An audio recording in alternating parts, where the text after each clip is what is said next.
Aurora Whitmore built her empire on one belief: technology creates opportunity.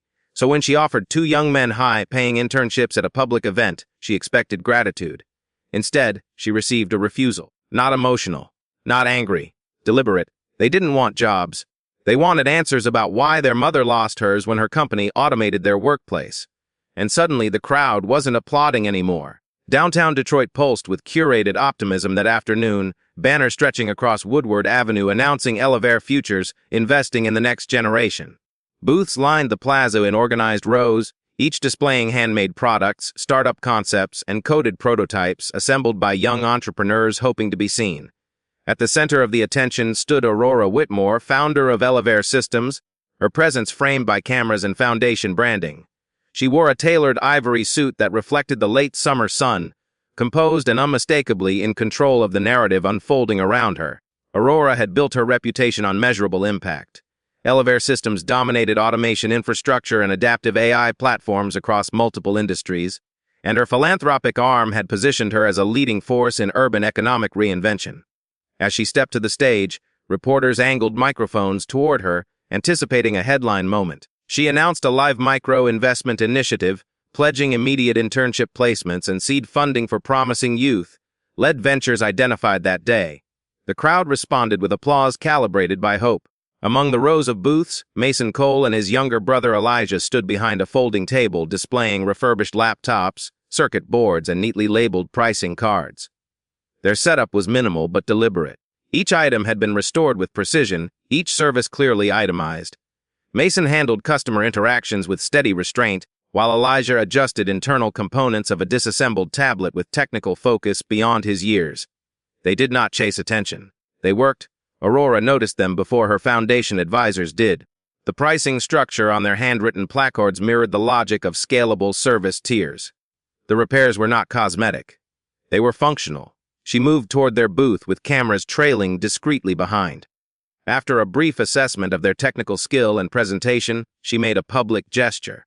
From the stage, she announced 2 paid internship positions within Billionaire's innovation division reserved for Mason and Elijah, effective immediately upon acceptance. The crowd erupted in approval. Reporters shifted their lenses toward the brothers, anticipating gratitude, perhaps even tears. It was the kind of moment philanthropy preferred: visibility, uplift, resolution. Mason stepped forward instead with composed clarity. He did not smile, nor did he show defiance. He declined the offer respectfully, stating only that employment was not what they were seeking. The refusal carried no hostility, only firmness. The applause faltered into murmurs. Aurora maintained composure, but the symmetry of the event fractured. What had been designed as a triumphant demonstration of opportunity shifted into quiet tension. Cameras remained raised, but the narrative no longer followed script. Elijah approached the stage without spectacle and placed a printed document gently on Aurora's podium. The page bore Billionaire Systems' internal project seal, classification markings not meant for public circulation. Aurora Whitmore did not inherit access to power, she engineered her way into it. Raised on the west side of Detroit in a neighborhood defined more by factory closures than venture capital, she learned early that stability could disappear without warning. Her mother had once worked 23 consecutive years on an automotive assembly line before automation restructured the plant and eliminated her position within a single fiscal quarter. Aurora remembered the quiet in their kitchen the night the notice arrived. There had been no shouting, only the hollow understanding that systems could erase loyalty without hesitation. That memory fueled her ascent. Billionaire Systems began as a modest AI logistics consultancy operating out of a shared office suite. Through disciplined expansion and calculated partnerships, Aurora scaled it into a billion-dollar infrastructure firm specializing in automation and predictive efficiency software. Publicly, she was celebrated as a visionary committed to Detroit's revival, a leader determined to ensure technology uplifted rather than displaced. Her speeches often centered on empowerment through skill development and forward-facing innovation. Yet beneath the polished narrative existed a quieter misbelief she had never fully interrogated. Aurora believed that opportunity offered equal to opportunity earned. If doors were opened, she assumed individuals would walk through them and transform their circumstances. It was a philosophy rooted in her own trajectory. She had been offered scholarships, mentorship, and early venture capital access, and she had maximized each one. To her, structured opportunity was evidence of fairness. Her greatest fear was not failure. It was being perceived as performative, someone who spoke of transformation while merely managing optics. To counter that fear, she built measurable programs, internship pipelines, workforce reskilling initiatives, transparent data dashboards tracking foundation outcomes. Every philanthropic gesture was documented and scalable. Impact was quantified. That is why Mason's calm refusal unsettled her more than open criticism would have. He did not accuse. He did not protest. He simply declined. The composure of his decision suggested intention rather than pride. Aurora replayed the moment in her mind repeatedly that evening, studying his expression for signs she may have misread. There had been no hesitation. The document Elijah placed on the podium now rested on her glass conference table. Its classification markings were authentic, internal project identifiers tied to Elevaire's automation division. Access to such documentation required clearance beyond public visibility. The presence of that seal in a community fair context did not align with coincidence. For the first time since founding Elevaire Systems, Aurora faced rejection from the very demographic she structured her career around empowering. The embarrassment of the moment receded, replaced by curiosity sharpened with caution. By nightfall, she authorized a discreet security review tracing the origin of the document's classification code. The report returned with an unexpected detail. The seal corresponded to a confidential automation pilot that had quietly replaced dozens of warehouse jobs across Detroit's East Corridor. Mason Cole did not carry himself like someone waiting to be rescued. At 19, responsibility had already reshaped his posture into something steadier than his age suggested. When their father's chronic health condition forced him out of steady employment 2 years earlier, Mason quietly absorbed the weight of financial stability without announcement. Bills did not pause for diagnosis, and sympathy did not extend credit. He adapted. He researched resale markets, refurbished discarded electronics, and built a small but reliable repair operation from salvaged parts and donated tools. Elijah's talent sharpened that survival into precision. At 17, he possessed an instinctive understanding of circuitry that went beyond hobbyist curiosity. He studied discarded microchips like puzzles waiting to be decoded, soldering fractured pathways with meticulous patience. What others considered obsolete, he restored into usable function. The folding table at the entrepreneurship fair was not symbolic, it was operational. Each laptop represented hours of labor translated into grocery money and utility payments. The confidential document Elijah placed on Aurora Whitmore's podium had not been discovered by accident. It was printed from publicly accessible filings cross-referenced with leaked internal project markers obtained through a former warehouse worker who questioned abrupt layoffs. The classification seal confirmed what the brothers already suspected. Their mother had been part of Elevaire Systems' automation transition workforce reduction 6 months earlier. Her position at a distribution facility had been eliminated under an accelerated pilot program framed publicly as efficiency optimization. The transition assistance offered at the time covered minimal retraining sessions and limited severance. It did not replace stability. It did not offset mortgage strain or healthcare premiums. It shifted labor metrics upward while households recalculated survival privately. Mason read the termination notice carefully the night it arrived. He did not blame technology. He questioned timing. That was why he declined Aurora's internship offer without hesitation.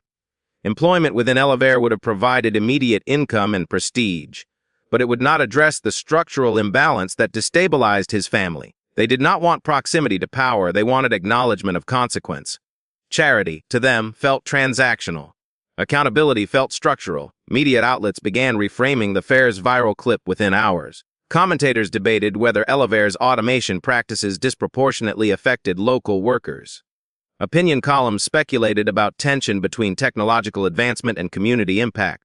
The narrative expanded beyond a declined internship into broader economic scrutiny. Aurora understood then that the brothers' refusal was not an emotional reaction. It was strategic. They had not embarrassed her, they had confronted her. The issue no longer resided in public optics, but in private consequence embedded within her company's expansion strategy. By late evening, internal records reviewed under restricted access confirmed an unsettling detail. The automation pilot that eliminated her mother's position had been accelerated ahead of its original implementation timeline without completing the full labor impact assessment required under Elevaire's own ethical innovation guidelines. Elevaire Systems had never apologized for moving fast. In quarterly briefings and shareholder calls, automation was framed as inevitability rather than strategy. Executive leadership defended the recent rollout across Detroit distribution centers as essential to remaining globally competitive. Efficiency metrics had improved. Operational costs had declined. Market analysts praised Elevaire's foresight. Within boardroom walls, acceleration was not recklessness, it was leadership. When Aurora Whitmore raised concerns about the automation pilot that displaced workers like the Cole brothers' mother, she encountered resistance wrapped in rationale. Senior executives presented comparative data demonstrating competitor expansion and shrinking margins. They argued that delaying automation would have jeopardized contracts and endangered thousands of other jobs indirectly dependent on Elevaire's profitability. The narrative was structured carefully. Progress required sacrifice. The company's chief financial officer delivered a measured warning. Reopening review of a completed automation project could signal instability to investors. Markets responded not to nuance but to uncertainty. Share values were sensitive to executive hesitation. The implication remained understated but clear. Public introspection carried financial consequence. Anonymous shareholder emails began circulating within internal leadership channels, questioning Aurora's judgment in allowing the community fair confrontation to escalate into broader scrutiny. Some accused her of undermining strategic decisions for emotional optics. Others expressed concern that labor rights activism might influence corporate governance. None referenced the Coles by name. They referenced performance metrics. Yet Aurora could not dismiss the pattern emerging beneath the spreadsheets. The growth celebrated in investor reports might have quietly destabilized households like Mason and Elijah's. Innovation, when examined through community impact rather than shareholder return, appeared less neutral. The acceleration of the pilot without full labor impact review suggested priority alignment skewed toward quarterly gains rather than transitional safeguards.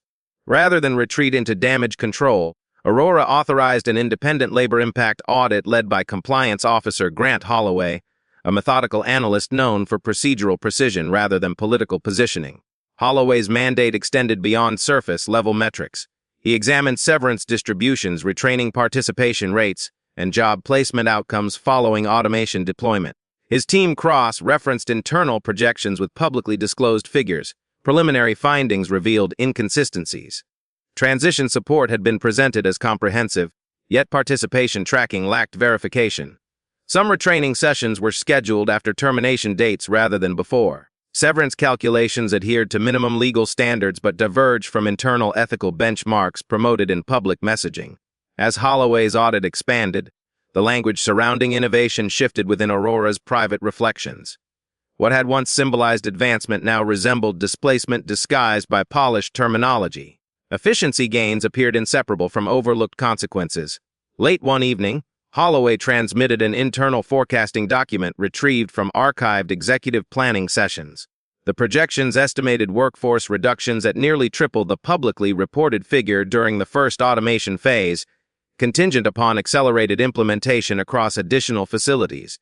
The executive conference room at Elevaire Systems was designed for clarity: glass walls, polished steel, unobstructed sightlines across the Detroit skyline. On this occasion, the transparency felt symbolic rather than aesthetic. Aurora Whitmore placed Grant Holloway's audit findings at the center of the table without dramatics. The data required no embellishment. Workforce reduction projections exceeded publicly disclosed figures by significant margins. Internal correspondence referenced accelerated timelines calibrated to optimize quarterly earnings before regulatory review windows tightened. Senior executives responded with composure shaped by experience. They reiterated competitive necessity, market pressure, and fiduciary duty. They emphasized that automation was not inherently punitive, merely transformative. Yet when Aurora directed attention to specific metrics, underreported layoffs, retraining gaps, severance inconsistencies, the language shifted from strategic to procedural. Public messaging had emphasized opportunity pipelines while minimizing displacement figures. The narrative of innovation was curated carefully. The fracture was not loud. It was cumulative. Aurora realized that Elevaire's success story had been constructed without fully accounting for those whose livelihoods were recalibrated in its wake. She had spoken often of upward mobility, yet the transition support offered to families like the Coles appeared administrative rather than restorative. The omission was not criminal. It was selective. Outside corporate corridors, Mason continued operating the repair stand that had gone viral after the fair confrontation. Media trucks occasionally passed, but he did not leverage the attention for spectacle. Each device repaired remained priced with structured fairness. Elijah's technical proficiency began attracting inquiries from independent engineers and startup incubators intrigued by his precision. Offers of mentorship and freelance collaboration arrived privately. The brothers declined immediate alignment with Billionaire or its affiliates. Their stance remained consistent.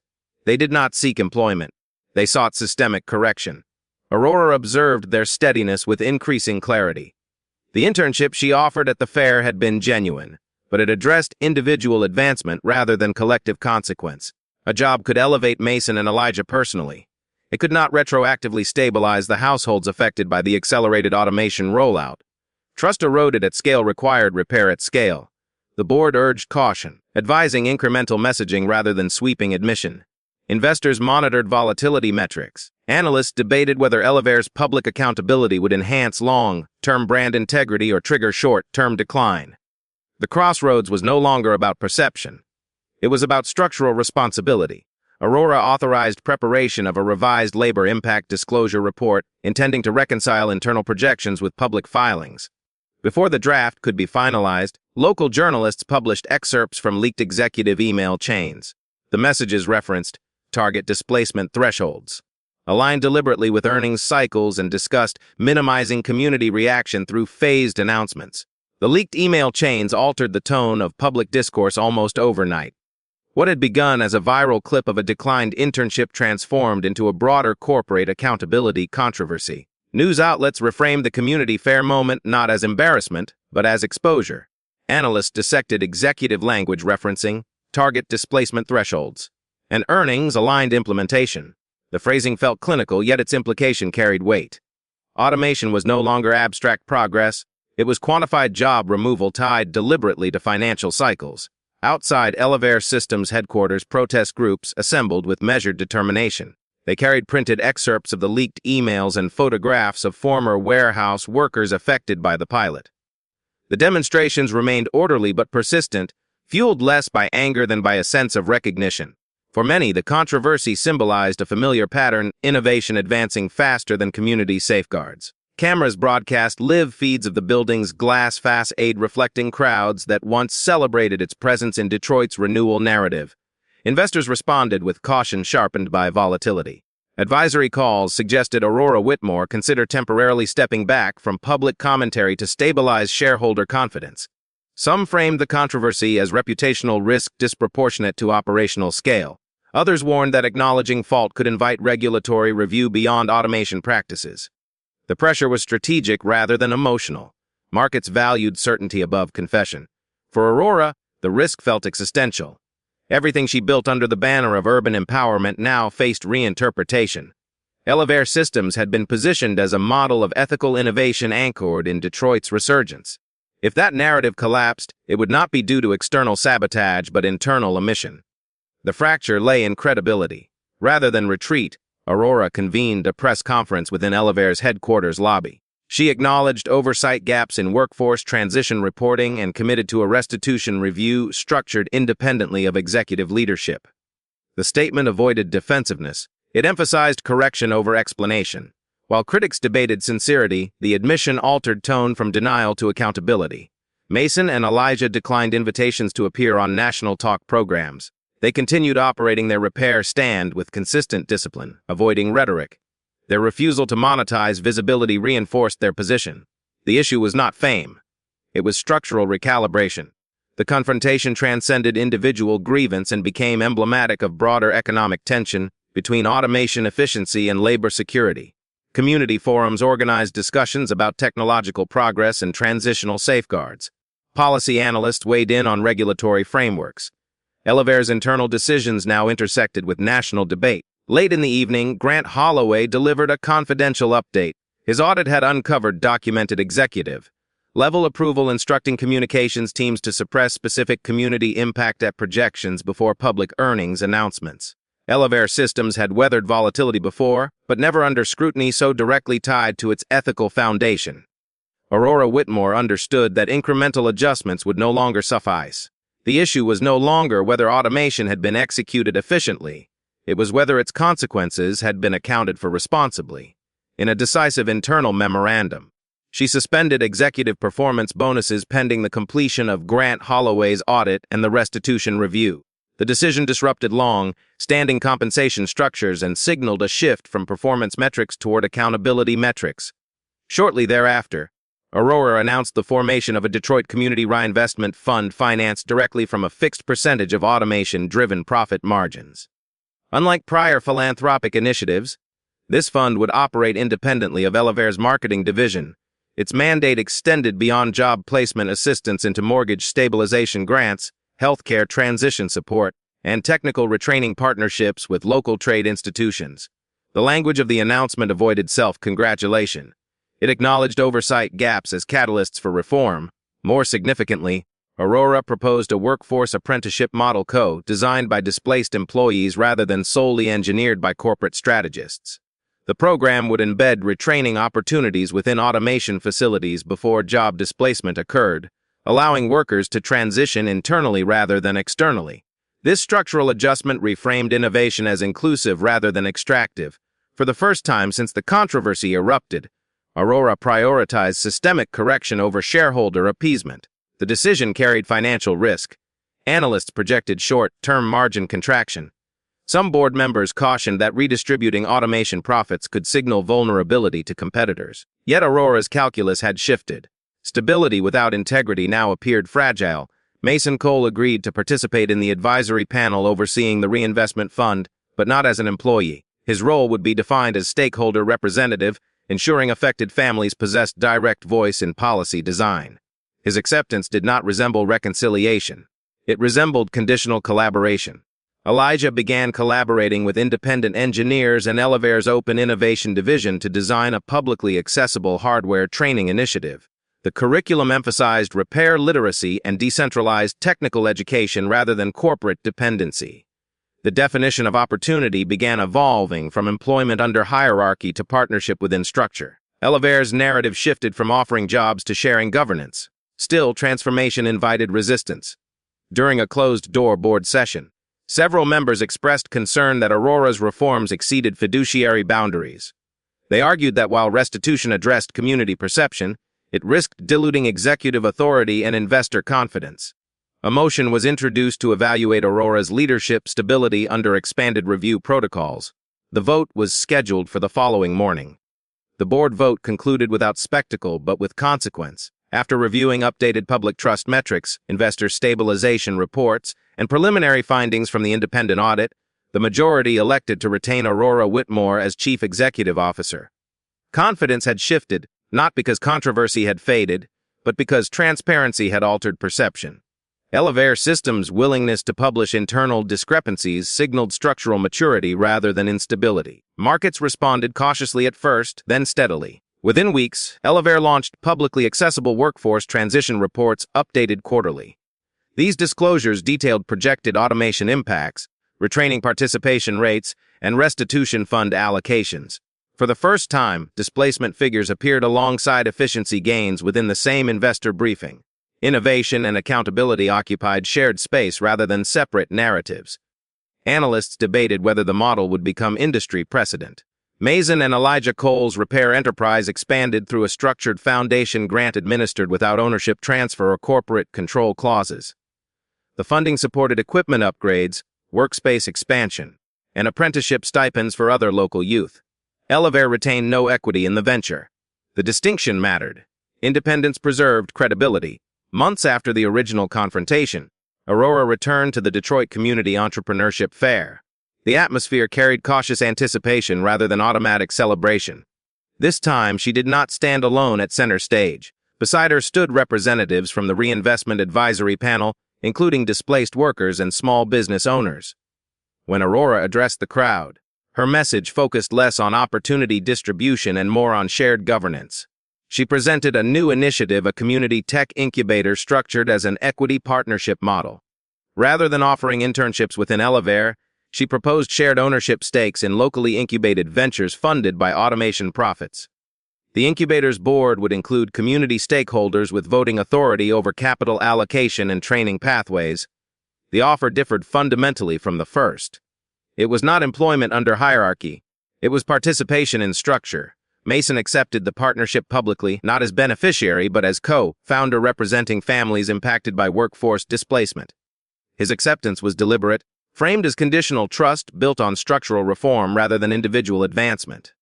Elijah presented the open hardware curriculum he helped design, demonstrating pathways for technical literacy independent of corporate dependence.